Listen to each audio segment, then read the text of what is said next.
Et salut tout le monde, c'est Un Regard Neuf et j'espère que vous allez bien, moi comme d'habitude, ça va super. Entre une femme qui fait le poirier en plein interrogatoire, un homme qui cache de la marchandise dans le plafond du poste ou encore un autre qui désarme un policier, dans la vraie vie, les interrogatoires de police, ça ne se passe pas toujours comme dans les films. Et quoi qu'il arrive, vous serez toujours exactement où je vais vous placer. Alors approchez, n'hésitez pas. Allez-y, approchez-vous bien, car le plus près vous serez. Et le moins vous en verrez. On part donc tout de suite, comme à notre habitude, à la découverte de 9 interrogatoires de police totalement hors normes. C'est parti. Numéro 1. On commence avec l'interrogatoire de Thomas Robinson, un homme arrêté car il était accusé d'avoir commis un meurtre aux États-Unis. Donc clairement, autant vous dire qu'une sanction lourde et sérieuse l'attendait, surtout lorsqu'on connaît un petit peu le système pénal américain. Lorsqu'il est arrêté, il est amené dans la célèbre pièce d'interrogatoire comme celle que l'on voit dans les films et séries américaines. Une pièce extrêmement simple avec seulement une chaise et une table pour pouvoir passer aux aveux. Mais le seul petit problème, c'est que quand Thomas Robinson est arrivé dans cette pièce, il faut croire que son intention première était tout sauf d'avouer ou bien assumer ce pourquoi on l'avait arrêté. Alors qu'il était seul dans la pièce une bonne partie du temps, un officier a fini par le rejoindre pour lui desserrer les menottes. Mais déjà que Thomas Robinson se trouvait dans une situation très délicate, il ne lui a fallu que d'un coup d'œil pour s'apercevoir qu'il était à la hauteur de l'arme de l'agent. Et comme vous allez le voir, il essaie directement de l'attraper, mais heureusement l'agent est assez habile et surtout il est entouré d'autres collègues qui viennent rapidement l'aider.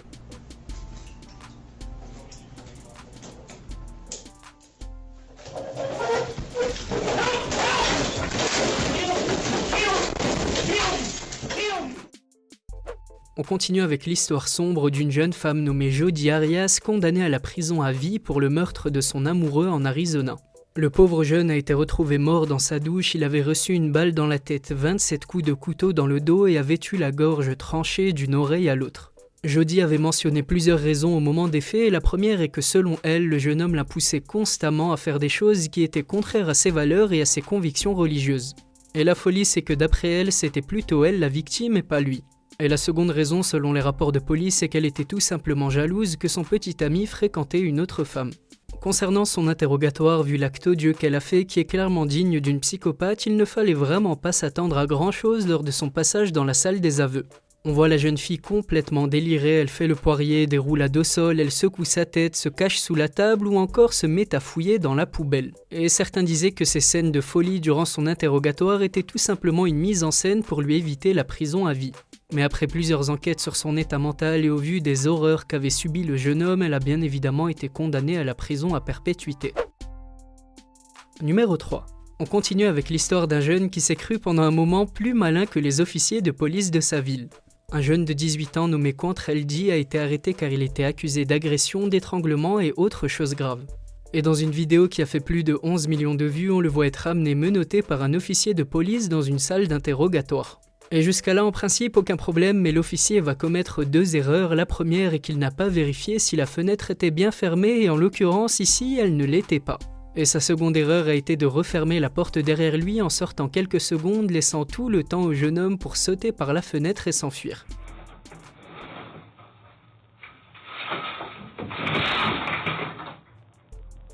Et comme vous le voyez, les caméras extérieures l'ont filmé en train de galoper à une vitesse phénoménale. Bon, malheureusement pour lui, sa cavale n'a été que de courte durée car il a finalement été rattrapé une dizaine de minutes plus tard. Numéro 4. On continue avec Thomas Hartman, un jeune de 25 ans qui habite dans le Nebraska.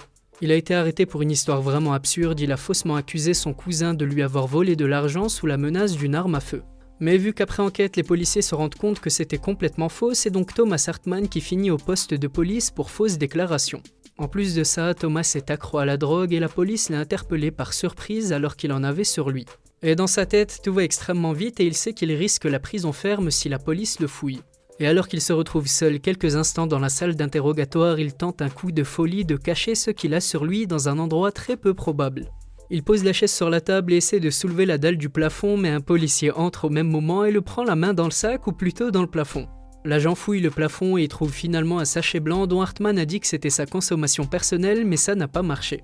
Hartman a finalement été condamné pour possession de drogue avec l'intention de la distribuer et fausse déclaration et a été condamné à 9 mois de mise en liberté surveillée avec le bracelet électronique. Numéro 5.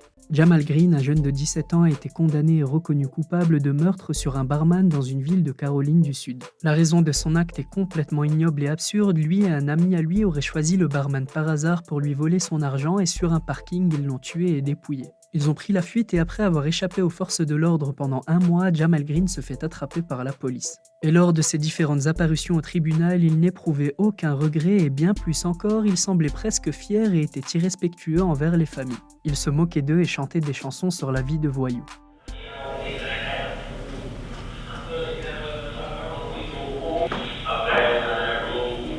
Et malgré le fait qu'il soit mineur, il a finalement été condamné à 60 ans de prison. Numéro 6. Bon, je pense que je vous apprends rien, mais le contexte actuel favorise les amalgames et la stigmatisation de certains groupes ethniques. Et le jeune enfant anglais que l'on va voir tout de suite en a malheureusement fait les frais. Un petit garçon d'à peine 10 ans a été soumis à un interrogatoire digne d'un adulte. Et accrochez-vous bien car ce n'était pas pour vol de bonbons, mais pour terrorisme. En classe, alors qu'il avait un devoir, le garçon a des difficultés en vocabulaire et au lieu d'écrire qu'il vit dans une terraced house, qui signifie que sa maison a plusieurs murs en commun avec les maisons voisines, il rend sa feuille sur laquelle il écrit maladroitement « Terrorist House ». Et très vite, les enseignants et l'établissement prennent les choses au sérieux et préviennent les services de police qui s'invitent chez la famille. Mais en réalité, comme je l'ai dit plus tôt, le petit garçon avait juste des difficultés en vocabulaire. Et la famille du petit garçon a expliqué que depuis cette injustice traumatisée, leur fils n'osait plus écrire grand-chose. Numéro 7. Alonso Pérez est un Américain qui vit dans le Nevada, plus précisément à Las Vegas. Il est arrêté par la police dans le cadre d'une enquête pour meurtre et il est soupçonné d'avoir abattu un homme pour un motif complètement ridicule, il n'avait pas tenu la porte à une femme en entrant dans un restaurant. Et bon, ok, la galanterie c'est un truc cool qu'on apprécie, mais de là à tuer quelqu'un pour ça, il y a quand même des limites. Alonso est donc arrêté et placé dans la salle d'interrogatoire, la police le laisse seul et lorsqu'elle revient plusieurs dizaines de minutes plus tard, le suspect a tout simplement disparu. En panique, il le cherche partout dans le commissariat, décide de jeter un coup d'œil aux caméras de surveillance et découvre qu'il s'était en fait échappé par le plafond. Comme vous le voyez à l'écran, une fois seul, Alonso se met à regarder un petit peu partout autour de lui et notamment vers le plafond où il constate la présence d'un faux plafond. Il va alors briser ses menottes, prendre le temps de se rasseoir de nouveau au cas où quelqu'un viendrait dans la pièce, puis il grimpe sur une chaise, disparaît par le faux plafond et quitte tranquillement le commissariat. Et totalement débordé, la police s'aperçoit de sa disparition environ 40 minutes après qu'il se soit fait la malle. Et évidemment, un avis de recherche est vite diffusé aussi bien en ville que sur les réseaux sociaux. Finalement, Alonso est arrêté 5 jours plus tard et inculpé pour meurtre, tentative de fuite et vol de véhicule. Numéro 8. Bon, on le sait déjà, il existe différentes manières d'interpeller, d'interroger et de juger les individus selon les pays et leur mode de législation. Et si pour les interrogatoires en France, on va plutôt choisir le bluff ou encore les témoins ou autres dénonciations anonymes, il y a des inspecteurs à travers le monde qui n'ont clairement pas le temps.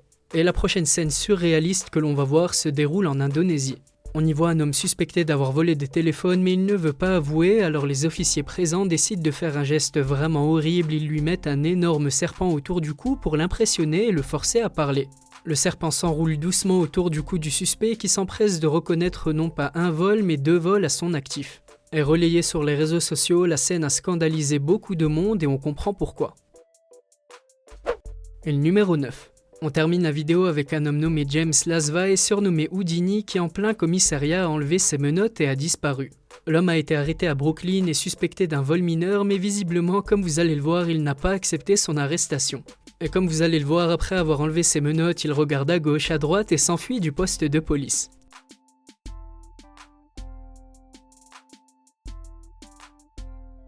Il est finalement resté en cavale durant plusieurs semaines et franchement se rajouter un délit de fuite alors qu'il était seulement accusé d'un petit vol, ce n'est clairement pas la meilleure des choses à faire.